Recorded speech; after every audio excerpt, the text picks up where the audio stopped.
So let's start with the concept of identity. As you can see at the head of the slide, we've included a one-liner to capture the gist of this category. We also wanted to share some authentic voices from the field of education. So up at the top, you see the one-liner, allowing students to choose aspects of their identity which they choose and wish to have represent them. And we have a quote here from educator Whitney Aragaki on her experience with Bitmoji Classroom. And Whitney says, "I will not apologize for my Bitmoji Classroom at all. As someone who grew up with American Girl dolls that didn't look like me, with zero familiar Barbies, and only a Mulan avatar as a minor resemblance, I will take all the time I want with representation in my digital classroom." So as you can see, or as you can hear from that quote too, Bitmoji Classroom allows students and teachers to choose aspects of their identity that they wish to represent, as well as to cultivate a culturally responsive and sustaining learning environment. Okay, so we just want to survey, all of the participants here today to get a feel for your personal experience using Bitmoji. So Kelley has just launched a poll. Thank you, Kelley. And our question is, have you created a Bitmoji avatar? And you'll also notice that there is a follow-up question there, which is just, embedded in the poll, but we're asking that you respond in the chat. So if you have created a personal Bitmoji avatar, have you incorporated it into your digital classroom? So that's just the follow-up, if you can respond to that in the chat. So I see currently we have 35 participants with us, and as of now, 28 people have responded to the poll. 18 are indicating, yes, I have a personal Bitmoji avatar, and 11 are saying, no, I'm just now exploring Bitmoji. So let's take a look in the chat and see if anybody is sharing any additional information. So I'm seeing, Kelley, in the chat that some of us have the avatars, and maybe they might have just included that once or twice. But no real depth yet into their experience using Bitmoji in the classroom. Okay, here you can see I'm sharing the results of the poll, which if you are a Zoom user is a great feature for you to incorporate. I'm going to close that out now and stop sharing the poll. And any more chat comments, or are we ready to move on? Let me just take a look at the chat. So I'm seeing also using it for signs on the doors. Okay. Lauren says it's so engaging for the kids. So I'm seeing that, we have some people who are starting to delve into this whole Bitmoji classroom. Great.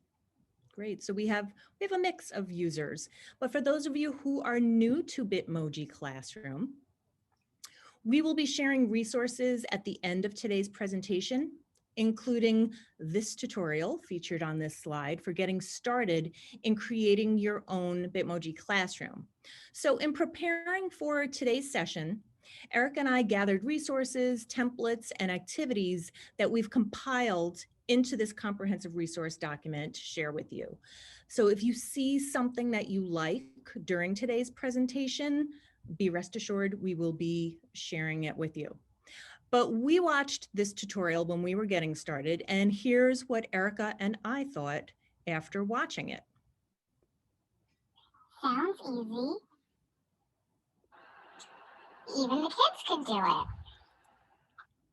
So these Bitmoji, the talking Bitmojis, were created by using the iFunface app, which is free and easy to use.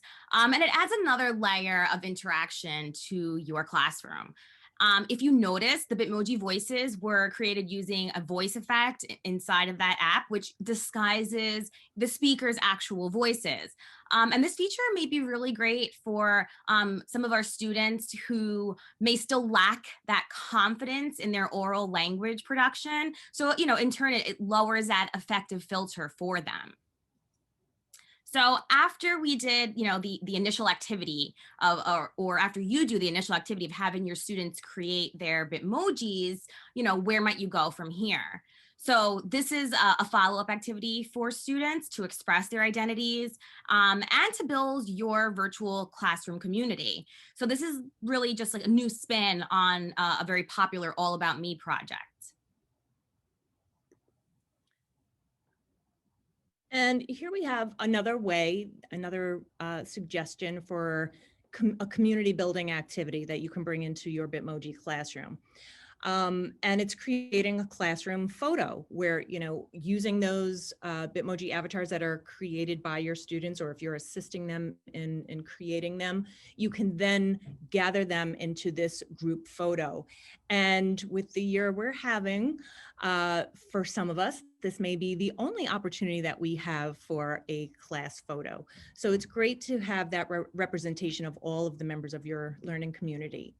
And right now we're showing you a blank slide, which is the template for creating that class photo. So here's where you can add students, or students can add themselves as you are building this classroom together after you've all created your Bitmojis. So right now we're going to just launch another poll because we'd like to hear from you. And the question is, thinking about identity, how else might you personalize your Bitmoji classroom to reflect both you and your students in your learning community? And we're going to ask that for this question that you please respond in the chat, or you can, if you feel comfortable, you can unmute yourself and perhaps share something that you've done, or just an idea about how you can bring that element of personalization and identity into the classroom using Bitmojis.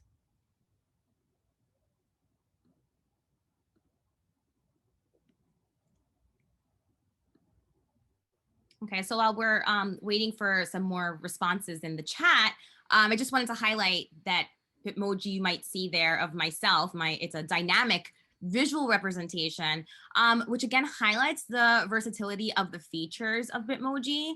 And this was done using the Snapchat app, and then taking that video from Snapchat and removing the background with the unscreen website. And as you may notice, the adjective we're going to be using a lot as we are sharing these resources is free. Everything that we have used has been a free version. There may be subscription versions available that may have more features, but everything that we have done, that we've incorporated in today's presentation, was done from free versions. Right. So I'm looking in the chat, Kelley, and I see teachers mentioning that they've, changed their Bitmoji outfits to represent things like BLM and LGBTQ+, to be very inclusive of their students. I've also seen incorporating bilingual posters, having the flags similar to our, version of our classroom or our office space. So, we're seeing that some of you are already diving in. That's awesome. I love that. That's great.